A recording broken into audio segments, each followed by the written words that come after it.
오늘은 우리 한민족의 최대 명절인 추석 연휴 중이지요. 그래서 오늘은 누가복음 15장 말씀을 잠시 쉬고 감사에 대한 설교를 하려고 합니다. 추석은 음력으로 8월 15일이지요. 우리가 요 며칠 피부로 느끼는 것처럼 금방 아침 저녁으로 시원한 바람이 부는 가을로, 추수철로 지금 들어가고 있습니다. 이렇게 추수 시기와 명절 또는 모든 축제는 그 시기를 같이 합니다. 꼭 우리나라뿐만 아니라 세계의 어느 곳이건 사람들이 사는 사회의 공통점이기도 합니다. 그도 그럴 것이 만약 추석 명절을 보릿고개에 잡아놓으면 누가 그 명절을 지킬 수 있겠습니까? 촉은 목피, 풀뿌리와 나무 껍질을 벗겨 먹으면서 연명해야 하는 먹을 것이 없는 그런 시기에 그 누구도 명절을 지킬 수 없겠지요. 축제와 명절이 추수 시기와 겹치는 것은 구약의 율법에 정해놓은 절기도 마찬가지입니다.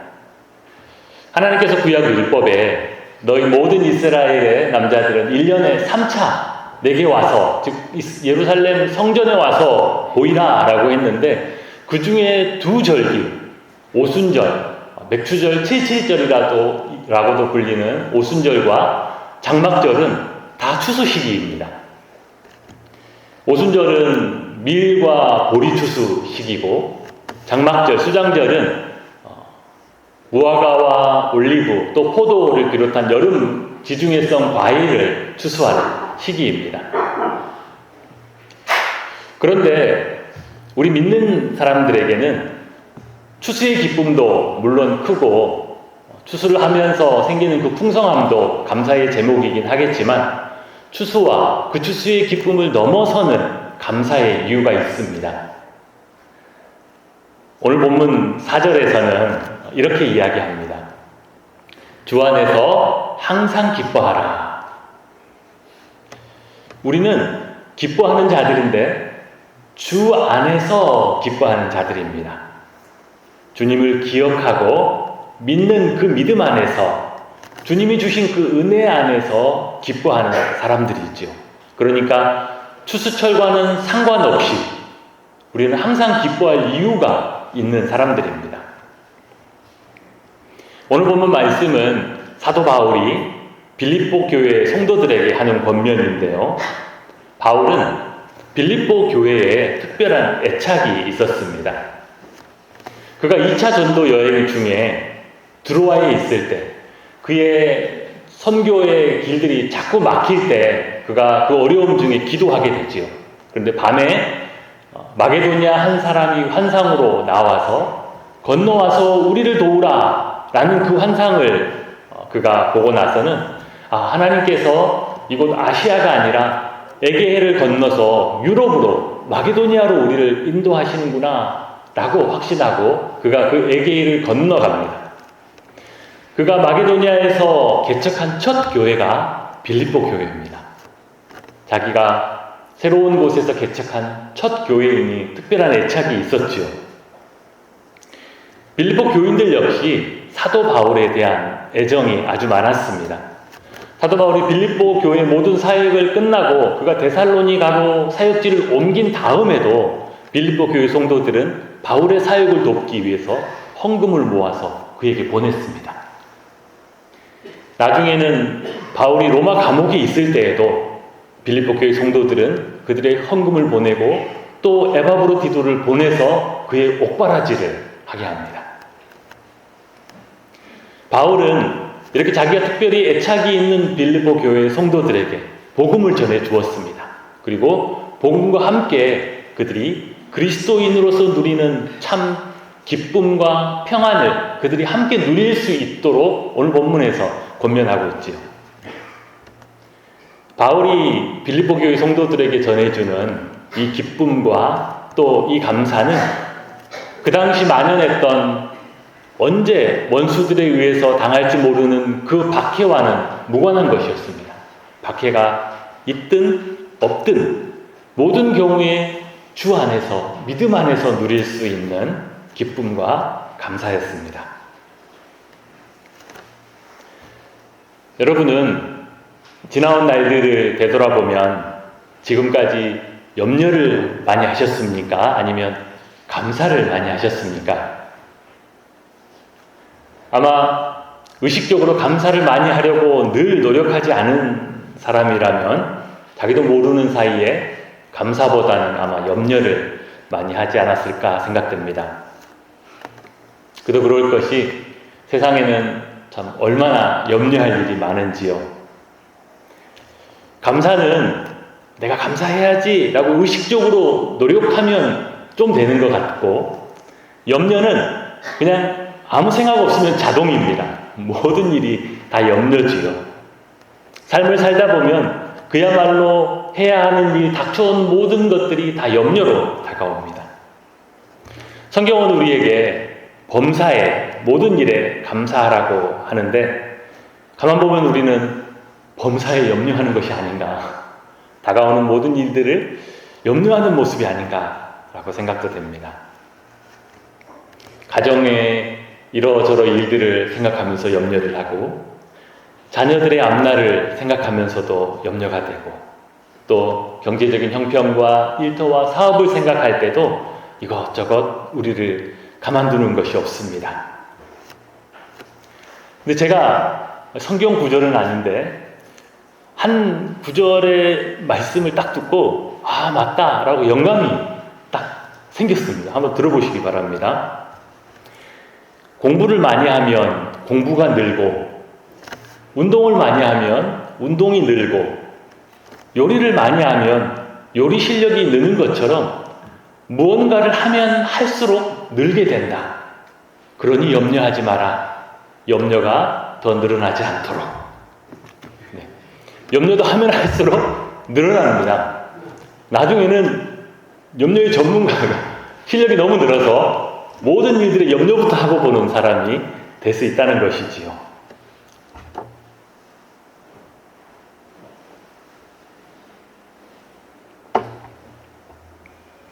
오늘 사도 바울은 6절에서 아무것도 염려하지 말고 다만 모든 일에 기도와 간구로 하라고 말하고 있습니다. 염려의 자리에 있지 말고 대신 기도와 간구의 자리, 믿음의 자리로 나아오라고 우리에게 말합니다. 우리는 이 두 문제에 있어서 둘 중에 하나를 선택하게 됩니다.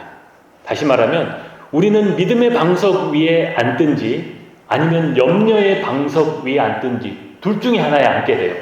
이 둘을 포개서 한꺼번에 앉을 수는 없습니다. 즉 여러분의 마음속에 감사와 염려를 함께 두고 그들을 함께 누릴 수는 없어요.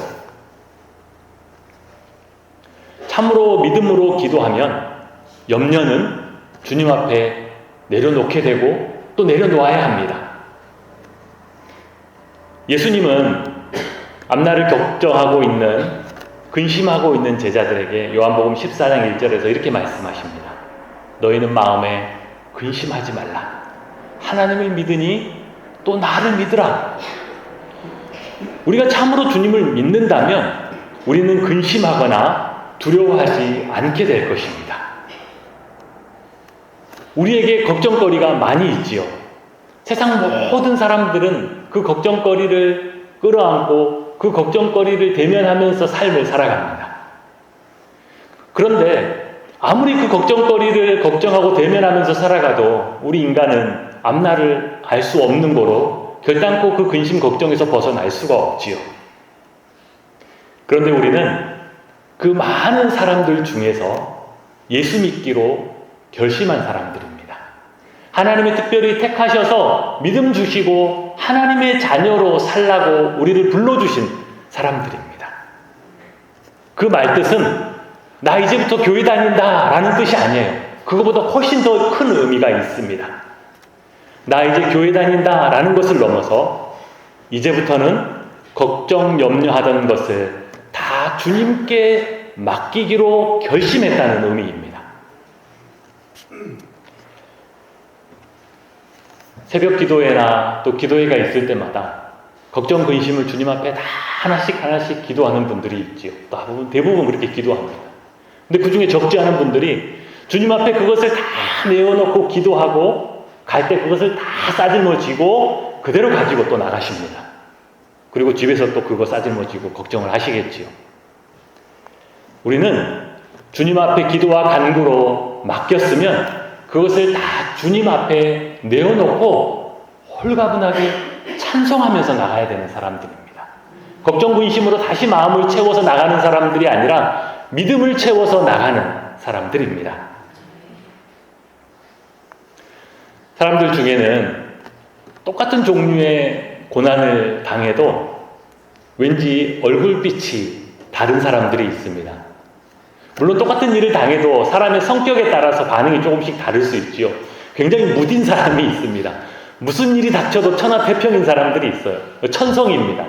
그런 사람들은 아무래도 조금 스트레스를 덜 받고 걱정을 조금 덜 할 수도 있겠지요. 그런데 저와 우리 모든 성도님들, 대부분 평범한 사람들은 어떻습니까? 무언가 하나 근심거리가 들어오면 그것 이겨내기가 쉽지 않죠. 그 걱정거리에 하루 이틀 밤잠을 못 자고 시달리는 것이 우리의 평범한 모습들입니다. 그런데 세상 사람들 중에서 쉽지 않은 똑같은 고난을 당하면서 전혀 얼굴빛이 누군가가 다를 때 세상 사람들은 이렇게 말합니다. 어디 믿는 구석이 있나 봐. 그렇죠. 돈을 몇 천만 원을 손해봤어요. 그러면 그 염려가 얼마나 크겠습니까? 근데 믿는 구석이 따로 있어요. 다른 은행 계좌에 수억이 들어있거든요. 그러면 걱정 안 되죠. 뭐가 걱정이 되겠습니까? 이거 빼다 이거 옮기면 끝나는 문제인데. 누군가가 자기를 못 살게 굴고 힘들게 하고 자기를 자꾸 불안하게 만들어요. 그런데 그 사람을 해결할 수 있는 더 큰 권력과 힘을 가진 사람이 언제든지 나를 도와주려고 뒤에 있어요. 그러면 그게 무슨 걱정이 되겠습니까? 부탁하면 바로 처리되고 그 사람 없어질 건데. 믿는 구석이 있으면 전혀 염려할 필요가 없지요. 어디 믿는 구석이 있나 봐. 이 표현은 사실 예수 믿는 사람 우리가 들어야 할 말들입니다. 이 말이야말로 세상 사람들이 우리를 향해서 어디 믿는 구석이 있나 봐. 이 정도 어려움을 당하면 동서분주하고 돈 끌어다니고 사람 만나고 울고 불고 할 건데 이 사람 오늘 주일이라고 예배드리러 간대. 사람이면 패닉에 빠져서 그 근심으로 얼굴빛이 어두워야 되는데 저 사람은 오늘 예배드리고 오더니 노래 부르고 나왔어. 어디 믿는 구석이 있나 봐. 그게 우리 예수 믿는 사람의 모습이어야 하고 세상이 우리를 향한 평가가 되어야 할 줄 믿습니다. 우리가 뭘 믿습니까? 하나님이 우리를 돌보실 것을 믿습니다. 하나님이 우리를 돌보신다는 것은 그러면 모든 문제가 다 자동으로 해결되고 우리에게는 아무런 어려움도 전혀 오지 않는다라는 그런 뜻은 아닙니다. 우리가 믿는 바는 우리의 삶의 모든 순간순간 주님이 함께 계시고 주님이 허락하지 않는 일은 결단코 나에게 일어나지 않는다라는 믿음입니다. 그리고 혹 나에게 다가오는 힘들고 고난이 있다 할지라도 결국 그것은 시간이 지나면 다 협력하여 나에게 선이 될 것이고 나의 유익이 될 것이고 나의 축복이 될 것이라고 믿는 것입니다. 지금 당장은 이해할 수 없고 지금 당장은 힘에 부친다 할지라도 하나님이 이 모든 것들을 주관하고 계심을 믿는 것입니다. 세상이 당하는 일을 우리도 역시 똑같이 당하지만 그들과 우리가 다른 것은 고난에 대한 해석이 다릅니다. 세상 사람들에게 고난은 그냥 불행입니다. 끝이에요. 그냥 재수가 없었던 것입니다. 왜 나에게 이런 일이 닥쳤는가? 라고 원망하는 것 그 이상 그 이하도 아니지요.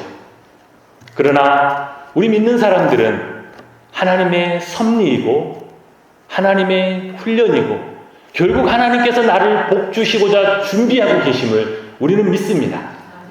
그래서 믿음으로 인내하면서 그 과정을 버티는 힘을 갖게 되죠.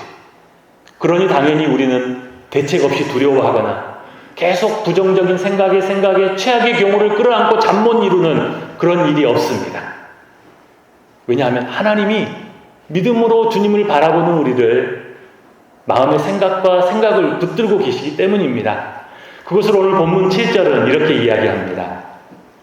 그리하면 모든 지각에 뛰어난 하나님의 평강이 그리스도 예수 안에서 너희 마음과 생각을 지키시리라. 너희 마음과 생각을 하나님이 지켜주신다고 합니다. 그러니 밤에도 잘 자는 거죠. 그러니 일어나서도 입에서 찬송이 나오는 것입니다. 세상 사람들이 보기에는 이해할 수 없는 어디 믿는 구석이 있나 봐 라는 평가를 듣게 되는 것이죠. 믿음과 염려는 한 방에 같이 공존할 수 없는 빛과 어두움으로도 이해할 수 있습니다. 하나가 들어가면 하나는 그곳에 같이 있을 수 없죠. 아무리 캄캄하고 어두운 지하 단칸방이라 할지라도 커튼이 걷히고 빛이 들어가면 어두움은 사라집니다. 아무리 어려운 상황 가운데 있고 아무리 낙심할 만한 상황 가운데 있다 할지라도 그 어두움 속에 우리의 믿음이 들어가고 하나님을 향한 신뢰와 하나님을 의지하는 마음, 감사가 들어가기 시작하면 어두움은 사라집니다. 우리의 마음과 생각을 하나님의 평강이 붙들게 될 것입니다. 그러한 믿음이 바로 걱정과 염려를 이기는 믿음이고 살아있는 믿음이고 하나님의 성령이 내 안에서 역사하는 믿음이고 깊은 밤에도 편안히 잠들게 하는 믿음입니다. 감사를 이야기하면 간혹 어떤 분들은 아니 목사님 제 삶에 무슨 감사의 제목이 있어야 감사를 하죠. 제가 무슨 죽을 병에서 낫기를 했습니까? 뭔가 예기치 않게 큰 횡재를 해서 큰 돈을 벌었습니까? 저에게 무슨 그렇게 특별히 감사할 이유가 있다고? 저는 감사할 이유가 별로 없습니다. 그 사람의 말뜻은 뭔가 자기도 큰 특별한 뭔가 기적적인 감사의 이유가 있으면 자기도 그 말씀대로 하겠다는 것이지요. 중국 전설에 화타와 함께 최고의 명의로 꼽히는 편작이라는 의원이 있었습니다. 이 편작이라는 의원이 어느 정도의 의술을 가지고 있었냐면 죽을 병에 있는 수많은 사람들을 살려냈고 심지어 죽었다라고 해서 장사를 준비하고 있는 사람도 살려낸 적이 있었다라고 합니다. 사람들은 그를 이 세상에 둘도 없는 명의라고 칭송했고 어떤 이들은 편작을 명의를 넘어 그는 이미 신의의 반열에 들었다 라고까지 그를 칭찬했습니다. 그런데 정작 편작은 자기에게는 두 형이 있는데 이 두 형들이 자기보다 훨씬 더 의술이 뛰어나다고 했습니다. 한 번은 황제가 그를 불러서 편작 당신과 형제들의 의술이 어떻길래 당신은 그렇게 말하요? 라고 물었습니다. 편작은 대답하기를 의술로서는 큰 형이 으뜸이고 작은 형이 그 뒤를 잇고 자신은 가장 미천하다고 했습니다. 그런데 아이러니하게도 편작은 두 형들이 자기보다 훨씬 뛰어나고 자기는 미천하다고 했는데 두 형들은 편작만큼의 명성을 얻지 못했어요. 그래서 그 이유가 무엇이냐고 물으니 그가 대답하기를 작은 형은 병의 초기에 병이 생기고 나서 초기에 그를 진단하고 그 병을 알아서 간단한 약과 치료법으로 그를 고쳐냅니다. 그런데 큰 형은 사람의 안색과 목소리만 보고도 장차 이 사람이 어떤 병에 걸릴 가능성이 있는지를 미리 알아본다는 거예요. 그래서 음식과 습관으로 그를 치료해버립니다. 자네 시간 나면 산에 가서 칡 좀 캐 먹어봐. 자네는 아침 저녁으로 마늘을 좀 부어서 먹어보지. 아무것도 아닌 것 같은 그의 말들이 이미 그들을 치료하고 있었습니다. 그런데 편작 자신은 의술이 미천한지라 그 병이 발병하고 한참이 진행되어서 죽을 지경에 이를 때까지 모르고 있다가 그때야 발견하고 아주 심각하고 복잡한 오랜 기간의 치료법을 써서 그를 고쳐낸다는 것입니다. 그런데 세상 사람들은 편작이야말로 최고의 명의요 신의라고 했습니다. 사람들은 큰형이 의사인 것도 잘 몰랐어요. 작은 형은 아주 작은 동네 의원 정도로만 알았습니다. 왜냐하면 사소한 병을 고쳤으니까요.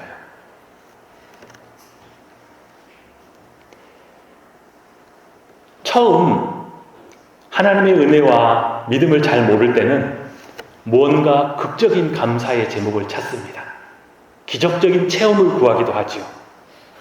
죽을 병에서 기적적으로 낫고, 전혀 예기치 않았던 큰 행절을 만나는 것, 인생의 처참한 밑바닥에서부터 다시 일어나는 것, 하나님은 그렇게도 역사하실 수 있습니다. 근데 여러분 한번 해보시겠습니까? 죽을 병에서, 처참한 밑바닥에서 한번 일어나 보시겠습니까? 우리와 항상 함께 계시는 하나님은 결단코 우리를 그런 지경에 내버리시기를 원치 않으십니다. 하나님은 모든 순간순간 우리와 함께 계시고 우리 주변에서, 우리 안에서 성령으로 일하시고 역사하셔서 마치 병이 생기기도 전에 우리를 돌보시고 우리를 치료하시고 우리 인도해 가시는 그 편작의 큰형처럼 우리를 지키시고 치료하시고 이끌어가고 계십니다. 하루에도 얼마나 많은 사고의 가능성, 확률이 우리의 삶의 주변에 도사리고 있겠습니까? 사소한 것들이 우리에게 피해를, 우리가 예측하지 못했던 삶의 어려움을 줄 수가 있죠. 말할 수도 없을 것입니다. 길을 가다가, 횡단보도를 건너다가, 누군가를 만나다가, 무엇을 먹다가, 어디 앉다가, 눕다가, 땅 밑에서 땅 위에서 어떤 일을 당할지 우리는 알 수 없습니다. 그러나 그 모든 우리의 삶의 확률들 속에서 하나님의 온전한 은혜와 돌보심이 빠짐없이 모조리 역사할 때 그 결과가 우리에게 평범한 일상의 하루로 주어집니다. 아무 일 없던 평범한 하루는 그냥 누구에게나 있는 하루가 아니라 하나님께서 그 모든 것들로부터 우리를 지키시고 보호하시고 인도하실 때 우리에게 주어지는 하나님이 주시는 선물입니다.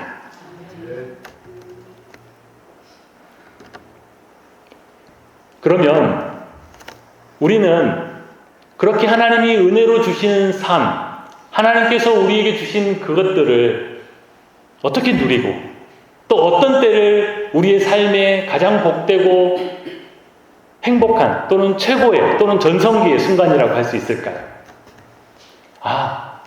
나도 믿음으로 살아가면 시간이 좀 지나면 언젠가 나도 박수치고 환호하고 기뻐할 만한 그런 행복한 날, 그렇게 감사할 날, 좋을 날이 있겠지. 주님은 우리에게 그렇게 말씀하시지 않습니다. 우리의 삶에 가장 감사할 수 있는 최고의 순간은 앞으로 언젠가 오늘 그날이 아니라 바로 지금, 바로 오늘입니다.